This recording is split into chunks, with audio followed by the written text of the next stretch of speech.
My name is Steve Smith.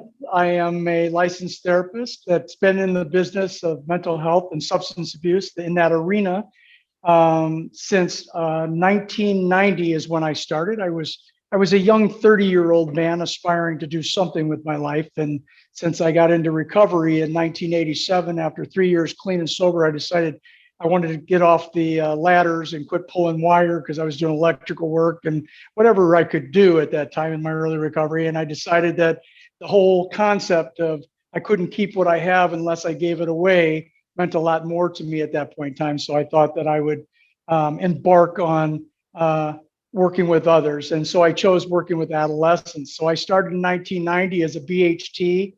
I worked in residential programming for at-risk children between the ages of 12 and 17 at Rehab of Arizona, where later became New Leaf. And so those were those years where I really developed an understanding, a concept of recovery, cognitive behavioral therapy, motivational interviewing, and just kind of following the dream of being able to be part of these people's lives and trying to impact these children's lives as the substance abuse and in that lifestyle that I had definitely impacted me. So again, I got clean. I've been doing this for a long time. 1997, got certified as a substance abuse counselor. And as they say, the rest is history. So I don't know a lot about much, but I know how to stay clean and sober. And so even though I can say I've been to college and I'm an independent licensed substance abuse counselor, and I have that doesn't equate to the experiences that I have being in recovery and the things that I've learned through my own self-exploration and understanding of what recovery really entails. So part of my presentation today really is also, along with the walls of defense, and helping you understand what that entails by knowing that drugs and alcohol are just the symptom of our problem, and that the true nature of the problem is us, and that we need to do the self-exploration needed to embark on recovery and understand what that means. I never in my whole life ever aspired to be a drug addict. That was never in the cards. I never said, oh, I can't wait till I grow up. I'm going to go to prison. I'm going to be incarcerated, in and out of jails. I'm going to rob, steal, lie, cheat. I just can't wait till I grow up to get this done, because that was never part of the process. It's just that I gravitated towards doing drugs and alcohol as a coping method for managing my unhealthy thoughts and behaviors that manifested from systems and the environment and many other contributors that created those avenues for that to happen for me. I hope that makes sense. Anyway, that's why I am who I am, for sure. Never a plan.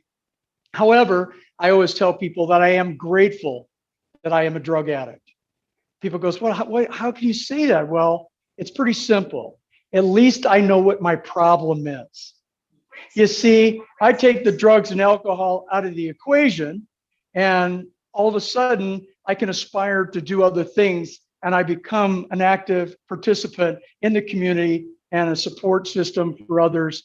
And I become a better husband, a better father, a better friend, a better son, all those things that contribute with recovery and wanting to really just be a healthier person. So today, I think I'm a healthier person. Nothing like perfect adherence to all the principles, as you may read that in much of our fine literature throughout our lives. But, I try very hard to do the best I can. So that's me in a nutshell. I could have been a rock star. I was a regular legend in my own mind. So back in the 80s, spandex, big hair, Capezio shoes, half a can of hairspray, and I want to rock you like a hurricane. That was my whole thing. And obviously my relationships weren't very healthy, so I gravitated towards unhealthy people, and that became part of my demise. So with all that said, I'm going to move forward with this whole concept that I've been utilizing for many years of trying to help people understand why we do the things we do and create some better insight to what that looks like, and also defining the difference between abstinence and recovery, if that makes any sense for you. So here we go. So I like to first draw a big old donut. And that's a pretty good circle for a guy who doesn't shake anymore or anything like that. It's pretty good. So anyway, so the key component is this in this walls of defense is understanding that the issues that are associated with addiction lie within the confines of your core being.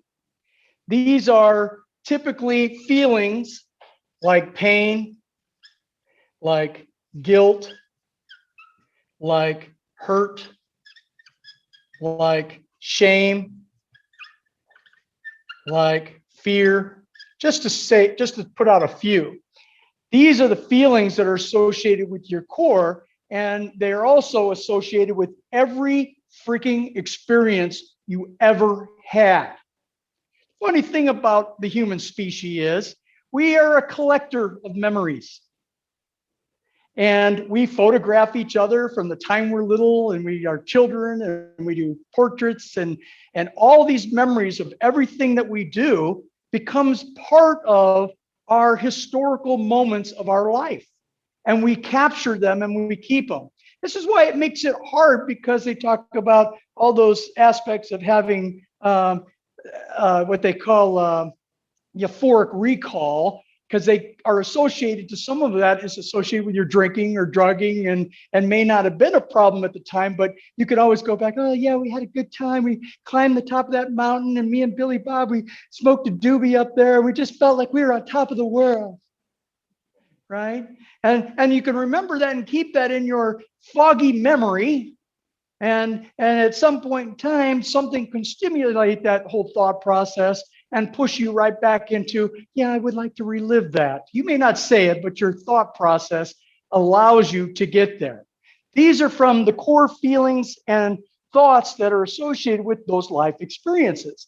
So for guilt, they could be a lot of things. Those guilt memories and thoughts that are associated with that could be from the things that you might have done in your addiction, that you've created from stealing from your parents, or lying, or being unfaithful to a significant other, or all those things that contribute to that core feeling and thought process of being dishonest about about you and things that you did. They lie dormant within the confines of your core, and if they're not addressed, they're easily accessible and surface around every corner of your life without you having the knowledge of it. Because until you actually understand it, it's like the old saying, you can only change things that you identify. Change doesn't happen by osmosis. Not when it comes to us human beings. We have to identify what it is we're going to change in order to change it. The only thing that's going to happen, if you're lucky enough, is you will grow old. Mentally, nothing may change within the confines of your psyche other than the physical being. But your psyche could just still be running amok, right? So these are still attached to, so guilt can be attached to so many different things in your life. Shame can be attached to sexual abuse. Shame can be what you might have done to somebody else or hurt somebody else on some level, okay? Shame is attached to a lot of things. And what I think is one of the bigger concepts of this whole level of recovery, and why somebody goes into a searching fearless inventory, is to make sure that you're addressing some of that so that there's some element of self-forgiveness, because that's a big part of recovery process too. Is, we did a lot of things that we regret, but at what point do you realize that you have to forgive yourself in order to move on? And that is a big part. That's why when, again, they do a searching and fearless inventory, while you do a fourth and a fifth step, is because you address those things for the 12-step world. But even in Celebrate Recovery or any other concepts, they're still working through historical events and those things that bind us. Even a guy named John Bradshaw wrote a great book about the shame that binds you.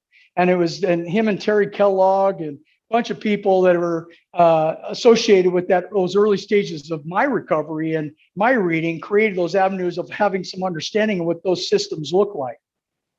So shame is a big one. And then fear can be about your own insecurities. You're growing up and you don't feel secure, or your fear of abandonment, or fear of not belonging, fear of not being good enough, or maybe you got some derogatory statements from the people in your life, like your mother or father, and maybe you lived, you regurgitated some of that stuff mentally in your mind that stifled your ability to actually work through and process through some of that stuff. And so those negative affirmations also lie deep in your core and keep you from freaking moving, because you're not feeling like you've been able to actually move through it. It always comes back to those memories and keep you stuck. And so you have to understand that that is a big piece of what keeps us in our addiction. So why we're using to manifest these, this is why people stay there, right? These are all attached to all your experiences in your life. So the hurt can be that other people hurt you. So you're living in a lot of pain. That can be a lot of grief or loss. That can be the hurt that's associated with maybe you're not, people misreading you, or you're not getting your needs met. Maybe your mother never gave you the positive affirmations, or like for me, my father was an alcoholic and was very distant in his life. I mean, I knew he loved me, but there was a lot of things that he did. Wasn't at my baseball game when I was a little kid, or didn't show up to those kind of functions. So you look back at those things and you have those feelings of neglect or hurt because you didn't feel like they really cared. And some of those things manifest within the confines of your historical world that keep you stuck. Again, those things surface and will keep you right where you're at. So you kind of take that in. And then the pain, again, really similar to the hurt, but the pain is things that not only you might have caused other people, but the things that you've had to endure yourself.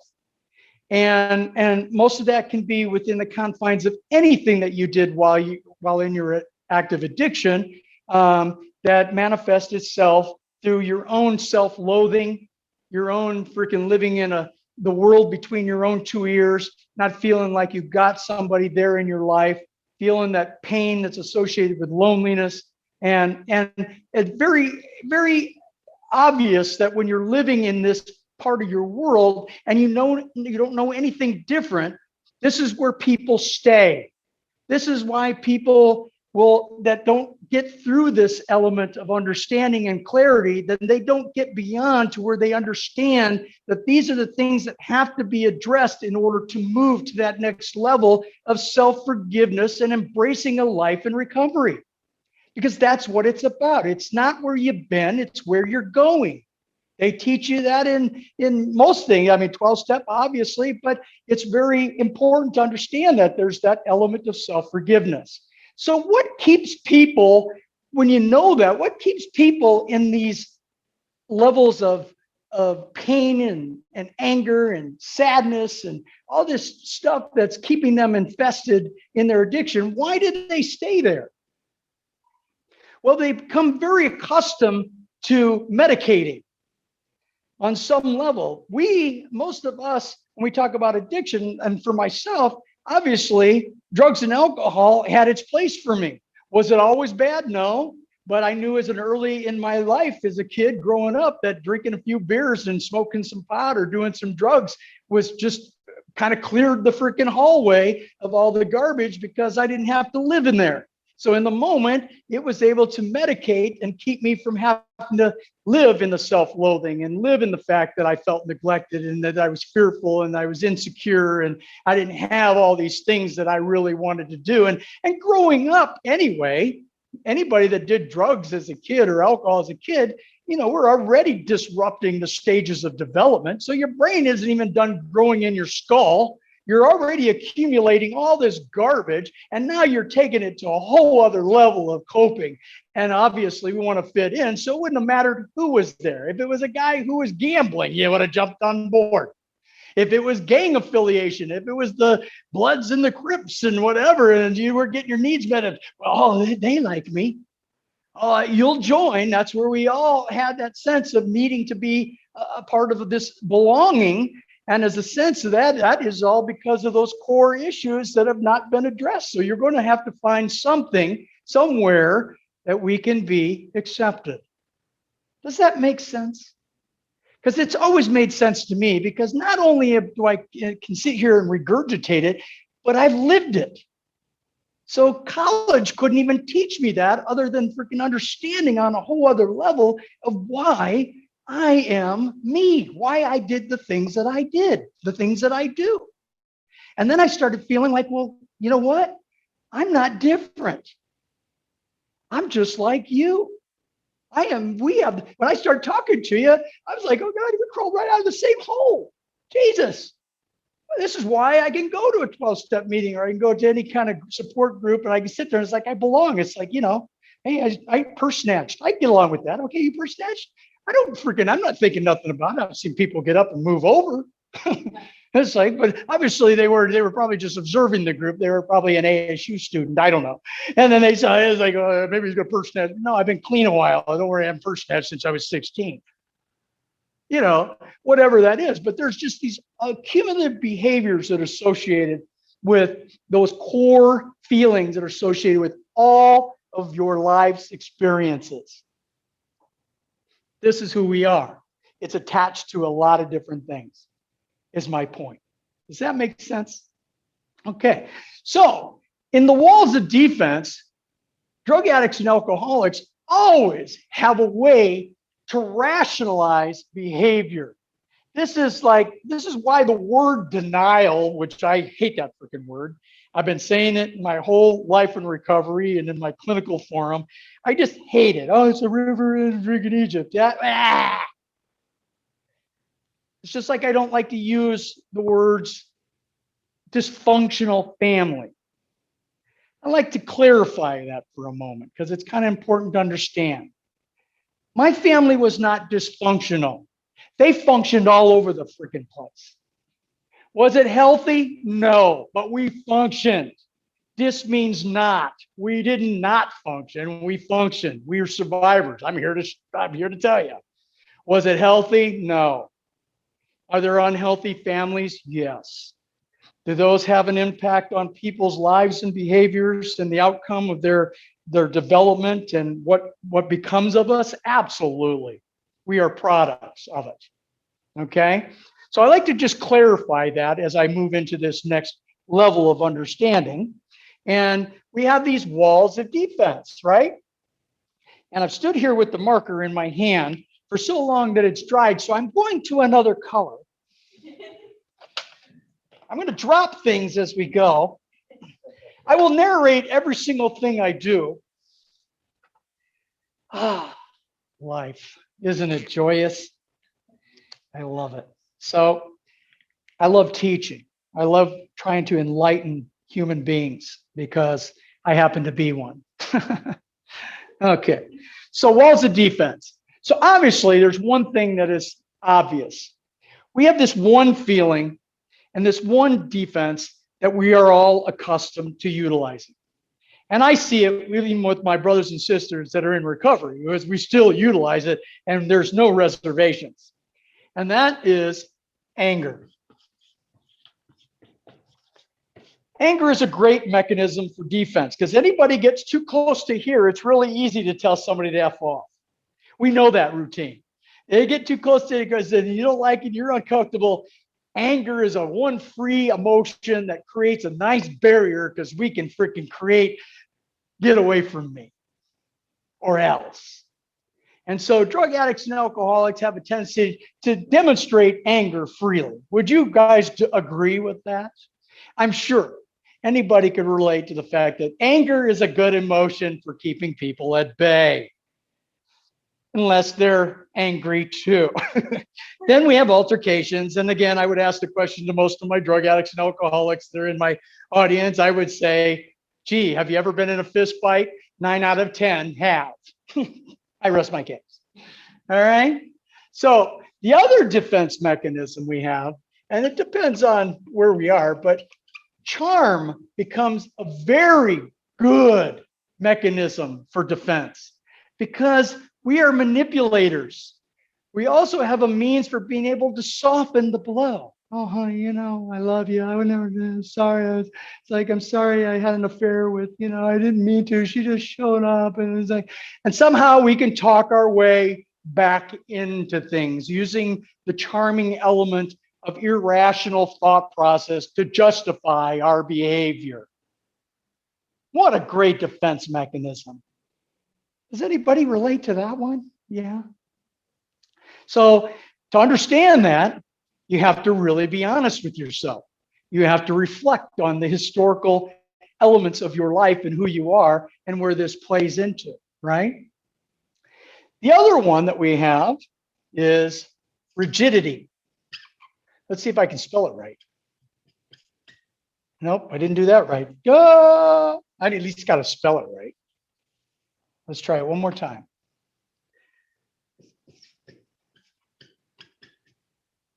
Does your nope, it's a D. I want to go D. Anyway, you got the drift. Rigidity. I know what it means, I just can't spell it. So rigid, not very flexible, right? It's rigid in our thinking process. That means we think we know it all. Nobody's going to tell us.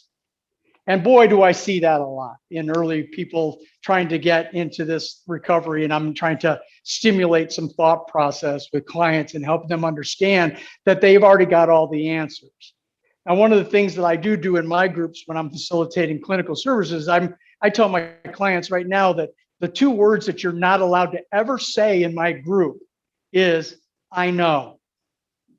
See, because if you know, then you don't need me. You already got it figured out, and you're living in this world of rigidity that definitely closes the door to open-mindedness and willingness, which I don't like. So I always say, can we utilize words like I'm learning? I'm willing to try. I want to understand, but I don't like to hear, I know I should have, I know. But no, if you do, you wouldn't do it. You just wouldn't do it. I always think about a fork in the road.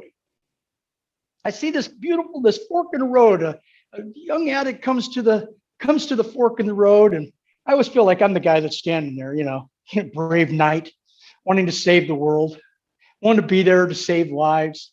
I visualize myself standing at that fork in the road, and I'm like, now look, go this way. There's rainbows. It's paved. It's clear. It's a clear passage to success. You'll find happiness. Go this way.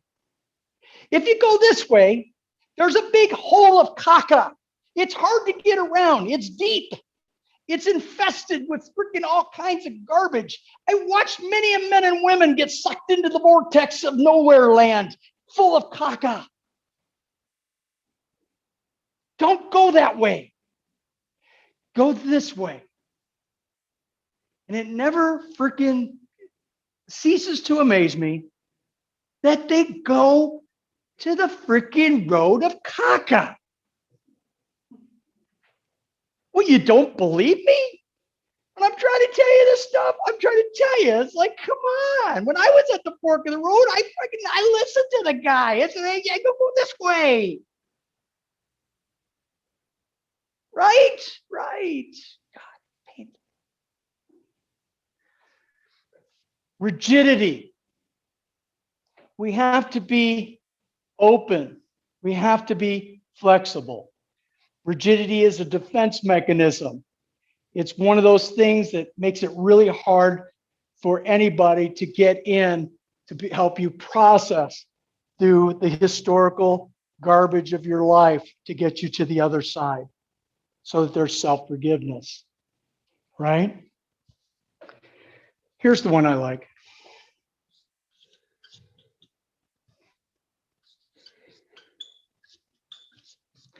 Perfectionism. Oh, this is the alcoholic that's always had a job. Always had, didn't lose my house, didn't lose the car. My wife stuck with me because she's as sick as I am, doesn't know it, but she stayed with me and has all these irrational ideas about, I was able to work and I did this and I've got this and I did this. And it's like, this is just, I had 5 DUIs. It's just what happens. It's like, it's the world. They set up these rules and it's like, I don't know. But everything else is like, I got the picket fence. I got the nice yard. I got the kids. And then they don't have clarity and understanding of just how profound their unhealthy behavior is and how it affects the people around them. It's a facade. It's freaking, they're lost in this whole idea. And this becomes very difficult because it's another defense mechanism. And I find this very difficult when I'm working with professionals. So I'm working with the guy that's a freaking airline pilot, or I'm working with the nurse practitioner, or I'm working with the lawyer or the cop. People that, have been successful in many aspects of their life and business, whatnot, and then, they've succumbed to levels of, addiction and alcoholism for whatever, to cater to their unsettled, unfinished garbage, their historical events. And they can't get to that because they have all these other irrational ideas about why they do the things they do and why they are who they are. So that is a great mechanism, if that makes any kind of sense. The next one is grandiosity. I can spell grandiosity, but I can't spell rigidity. I don't know about that. Go figure. All right, so this is a good one too. Grandiose. Now I know a little bit about this one. You see, because I lived in a world of grandeur. I thought for sure that I was the freaking all to all. I was the gift to women. I was the rock star. I was living large. And how dare you tell me I'm a freaking drug addict or I've got problems, and the only problem I got is I don't got enough. I fall down, I get up, no problem. Hey, I go on stage, I go to the freaking, I play rock and roll, I freaking, the girls love me, they freaking, I'm hanging out, I got friends, I got all these things. I remember when I was in residential treatment in 1987, I was at a little treatment center out on Elma School and Pecos Road. There was nothing but cornfields and soybeans all the way out there as my mother's driving me out there on her last freaking nerve, like telling me this is it. She's going, you're probably going to have to pick corn and beans when you go out there. I'm like, nah, Mom, they're not going to make me pick corn and beans. My mom looked at me, cussed like a sailor, used some profanity. She says, if they want you to freaking pick beans, you pick beans. All right, Mom, I'll pick beans. I did get out there, and one thing that I did have to do is some self-exploration. So I had this wonderful therapist that freaking was standing. We're in a big group, and the therapist says, how many of you all have experienced loneliness? And everybody in there raised their hand, except for Mr. Grandiosity. Because I kept thinking in my mind, with loneliness, that's not what my problem is. I got girlfriends over here and here. And I always got people around me. I can't understand loneliness. So I'm sitting here, I don't raise my hand. But my clinician, Chuck, he looks at me and he goes, Steve, can you stand up? And in my grandiosity, I'm thinking I'm going to get some kind of award. I'm standing up thinking, he's coming over. He's going to come over and give me this medal of courage and of recommendations. Like, this is the guy that you want to end up being like. And, I'm thinking all these wonderful things as he's walking up to me. And I'm thinking, like I'm accepting a freaking Oscar or something. And he gets up and he gets in my face, I mean, inches away, and screams at the top of his lungs. I mean, I could smell his breath for sure. And he said, bullshit, and screamed at me, and involuntary tears came out of my face as I realized that I was the loneliest human being in that room. And if that clinician wouldn't have done that today, I don't know if I would have been here. I don't know if I'd be here today. But it was a moment for me to break through that aspect of that defense mechanism of thinking I was all that in that moment, that humbled me enough to come to terms and realize who I was and what I was, and that I was very lonely. And I lived in a lot of pain and a lot of hurt and a lot of unfinished business that I hadn't dealt with. That was the beginning. So I always like to point out in that grandiosity, that is a big one for a lot of people, again, that creates those avenues for justifying behavior. Does that make sense? Yeah. Here's the other one. Righteousness. What about that one? So righteousness, feeling this righteousness about yourself. Hey, man, I freaking, I've done all these things. I help people. I do things. I mean, I never stole from my parents. Stole from everybody else. That whole idea of being righteous about oneself to justify behavior, to be irrational in your thought process, knowing that that was a great one for freaking deflection, right? Because you had all the answers and why you were able to justify why you did. Well, hell, if your wife did that, you'd do that too. If you had to live like I did as a kid and grew up in a house like that, well, you'd do that too. Oh man, I hear it all the time. Well, what else was I supposed to? That's what I was supposed to do. That's what I was taught. This is the way I live my life. Don't tell me how to live my life. Because I know. Here we go. Right? And then we have aggression. The difference between aggression and anger, I usually put that one out to my audience because it's really simple. Aggression is actually physiological. It's physical. Anger is the emotion. Aggression is the one that really creates the avenue of actually lashing out. People get to that point, and when they're not aware of themselves and their behavior, and they get cornered like a freaking rat, they will lash out. Domestic violence in this country is through the freaking roof. Violence in itself is taught. We learn right from the get-go. All I have to do is look on videos, watch television. John Wick, I could get it all summarized in freaking, just one movie, and I've got a freaking world of freaking corruption and violence. But that's what we teach.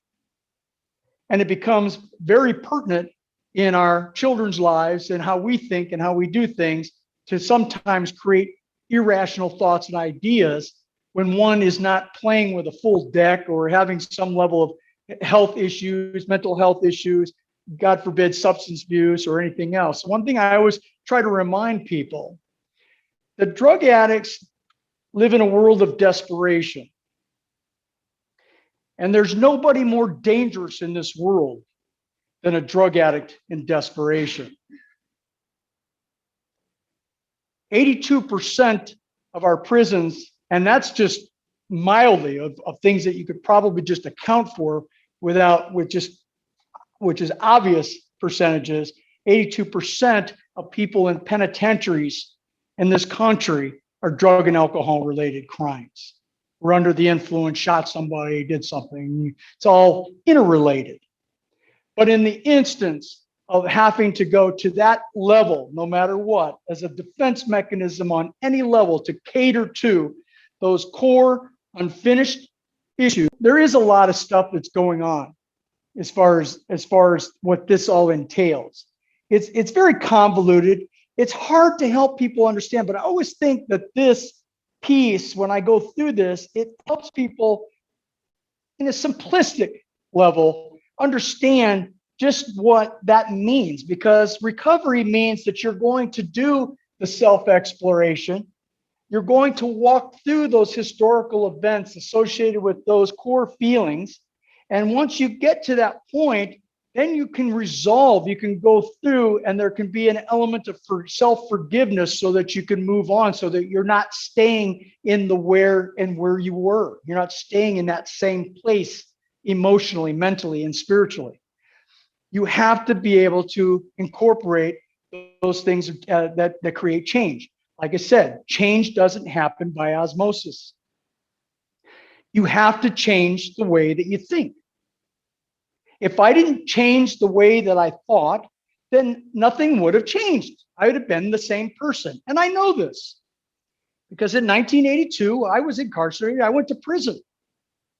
I feel very blessed because I'm a guy who has got his rights restored, and a lot of things have happened to me because of recovery, but I've had to walk through the unresolved garbage, and it came to my understanding and it came to fruition as I processed and worked through these things in my life. And I knew that, I couldn't live back there and live in this world, or I wouldn't be able to ever change. And those years in incarceration, those were years of abstinence. I may not have been using every day, but nothing changed. I was the same person when I got out. I went and hung out with the same people, and it led to another 2.5, 3 years of almost killing myself. I feel very blessed because when I go through all this stuff, it also enlightens me to help me understand just how much work I have done and the revelations that are associated with how I got here today and why you people are just blessed to have me. Truly, I'm a hepatitis C survivor. I was diagnosed with hepatitis C in 1991. I was an intravenous drug user. And in 1991, I had 4 years clean, and they didn't have any answers for hepatitis C. So I would go to an internist, and they go and I do a liver biopsy, and they tell me I've got fibrosis. So I have scarring in the liver. And so the good news is I've been clean for almost 5 years. The bad news is, Steve, we're going to try this other medication, this interferon. We're going to do you're going to have to do these injections 3 times a week with a U100, which was really close to home from where I came from. And now I'm going to have to revisit that world. And if I wouldn't have had people around me and support systems and even my supervisor, because I was working in the field at that time, that normalized some aspect of where I was because I was honest about where I was.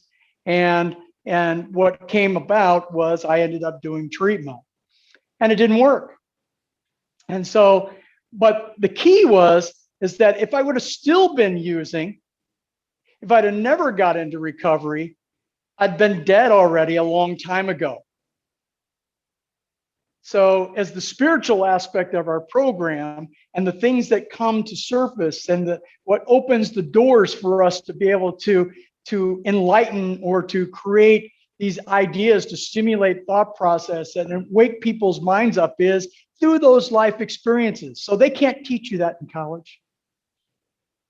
I had to learn that through the School of Hard Knocks, and then throw in some education, which created some insight, because then it kind of collectively put it all together just to know how messed up I really was. But then it also created avenues to enlighten me, to help me understand, and then to help me help others. Because that's what I've done. I've dedicated my life to helping others. I don't know a lot. I've worked really diligently, hard.